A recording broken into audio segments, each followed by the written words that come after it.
As next, we have a contribution from our colleagues from the Institute for Factory Automation and Production Systems from the Friedrich-Alexander University in Erlangen, Germany. The paper is entitled Microservice-based Architecture for Engineering Tools Enabling a Collaborative Multi-User Configuration of Robot-Based Automation Solutions. The authors are Eike Schäffer, Andreas Mayr, Jonathan Fuchs, Martin Sjarov, Johannes, Vorndran, and Jörg Franke. We are looking forward to your presentation. Welcome. My name is Eike Schäffer of the Institute for Factory Automation and Production Systems der Friedrich-Alexander-Universität Erlangen-Nürnberg, and I'm very proud to present our paper Microservice-based Architecture for Engineering Tools Enabling a Collaborative Multi-User Configuration of Robot-Based Automation Solution in behalf of my colleagues. But why it is necessary to develop a microservice-based architecture? Aren't there existing technologies to address this problem? Due to technology complexity, there is actually no tool for small and medium-sized companies to support the planning of robot-based automation solution. So currently, they have to go to a system integrator. To build a multidisciplinary software solution, the microservice architecture is a perfectly fit. The idea behind a multidisciplinary software architecture based on microservices is very simple. There are different providers who have highly specialized knowledge about their topic: simulation, configuration, export, visualization, and these highly specialized providers develop a microservice. And these microservices can be used in different software packages. A platform operator is combining for a specialized use case, like in our case, robot-based automation solution and their configuration, and builds with these services a highly specialized and customer-specific solution. The platform operator is the highest level on the platform ecosystem. He selects and combines the services. If a service is missing, he develops it. Especially the developed services are high-level services, which are used to combine different sub-services, some unique part of this platform. A general configurator, like basic configurator, can combine different sub-configurators for robots, grippers, sensors and stuff like that. He uses the specialized knowledge of the low-level configurators and combines it with a general overview. To get a better understanding what differentiates microservices from other architectural patterns, we look on the separation of work. The separation on a classical full monolith is he develops visualization, logic, and the data storage. So you have one team who have to accomplish every task. The next level is that you split the front-end team and the back-end team. You have some kind of separation of work. The last approach is like a front-end monolith and back-end microservices. In this approach, you develop back-end services which include logic and data and are combined via a front-end service. This is very inflexible because if the back-end services changes one service, the front-end team has to adapt the front-end. There is another possibility.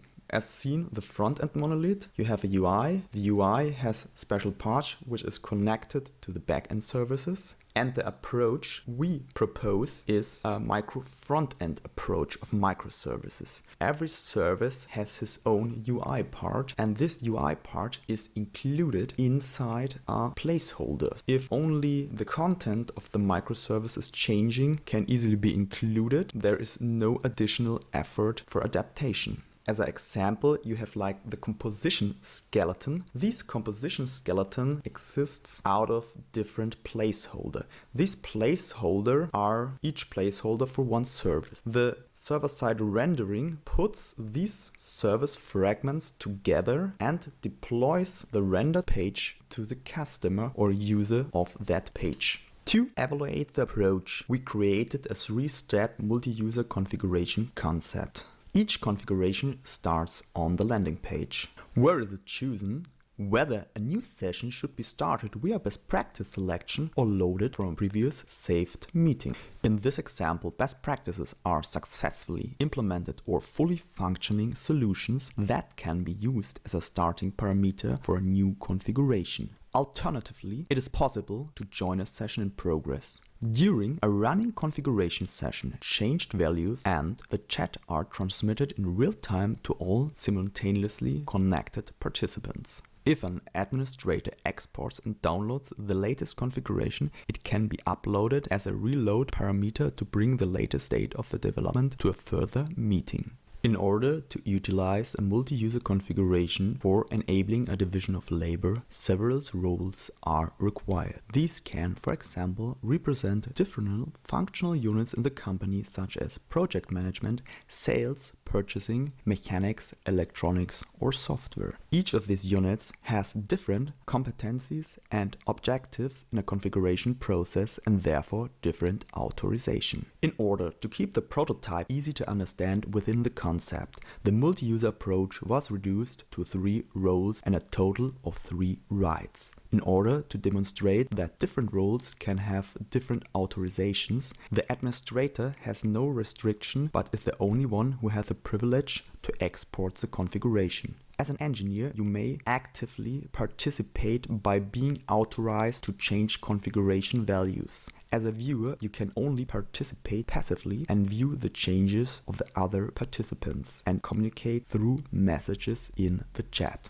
In order to work independently with several teams on one software solution, a modularization into individual microservices is beneficial. The microservice teams can be grouped into 3 types: composition, without visual representation, and fragment microservices. The implemented microservice architecture should serve to allow different teams of large software projects to work together as independently as possible by clearly distributing the responsibilities. The main task of the composition microservice is to provide the HTML skeleton, including placeholders for embedded fragments and all links to the required CSS and JavaScript files. The composition services are landing composition to create a landing page, initial composition to start a session, and multi-user composition for the configuration. Their main task is to compile the service-specific style sheets as CSS and not to execute function code. In contrast, without visual representation services do not deliver HTML files either as a complete composition or as a single fragment. Accordingly, they are responsible for a certain task in the background. 2 such microservices are used in the evaluation prototype: the API gateway and styling microservice. The API gateway is the only microservice that can be addressed by a client. It is the interface API to all the underlying microservice and is responsible for forwarding all incoming requests to the correct receiver. Requests can originate from a client as well as from another microservice. In this function, the gateway microservice or its Nginx web server is exclusively responsible for forwarding the incoming request unchanged based on the supplied path information. The fragment microservices provide one or more HTML fragments that are integrated in one or more views, respectively compositions. For example, the static components microservice is responsible for providing fragments that have little or no dynamic content, such as JavaScript, but have been integrated in a composition as a static components. In this evaluation prototype, the service delivers the header and the footer fragments, which are included in the view of all composition services. This allows changes such as adding another link in the header navigation bar or the web pages at a central point without redundancies. All microservices are individually deployed on a Docker container. Successful companies like Netflix, Spotify, or Zalando are using a microservice architecture too.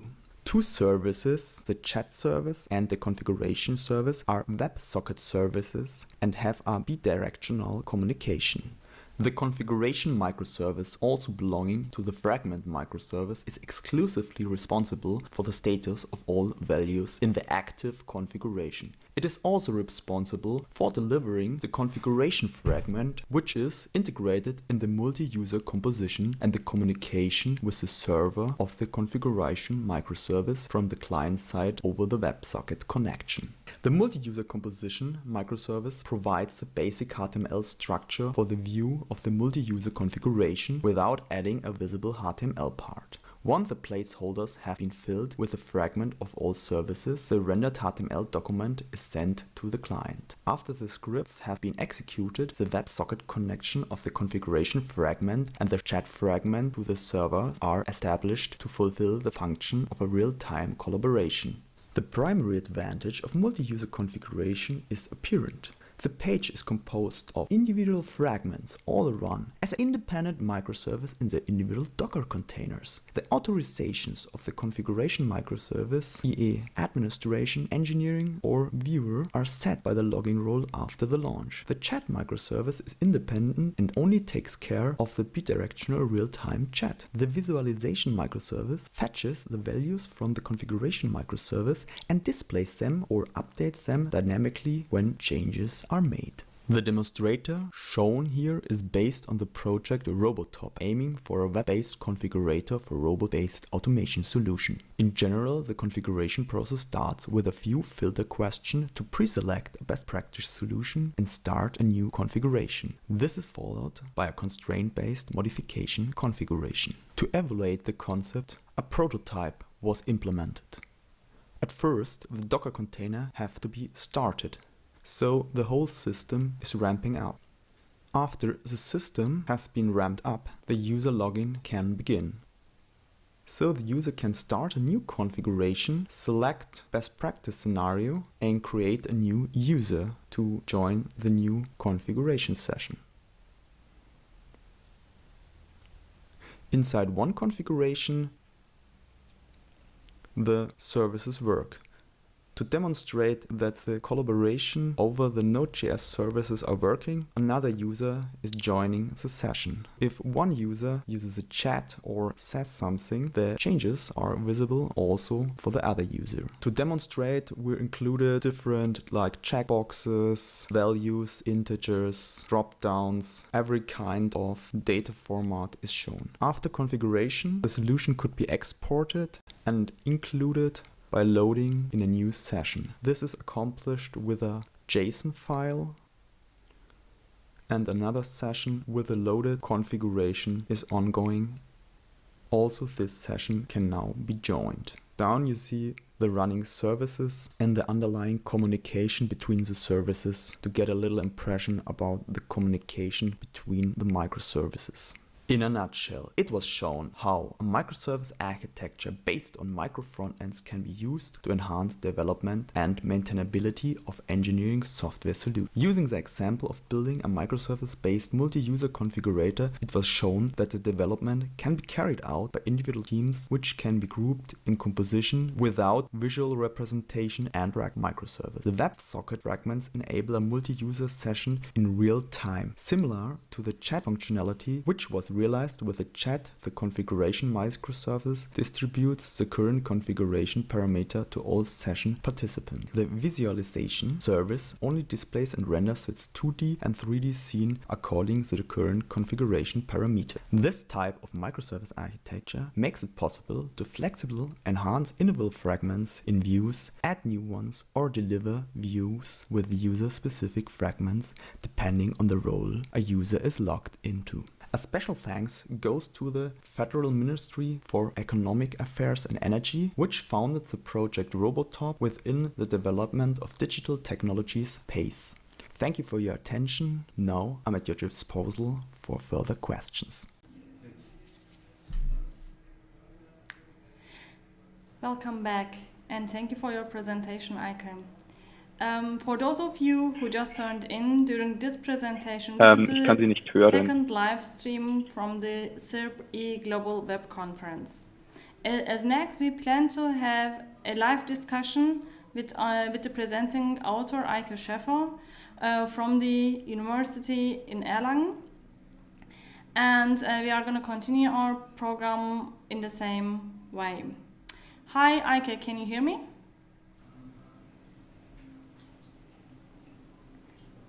Eike, can you hear me now?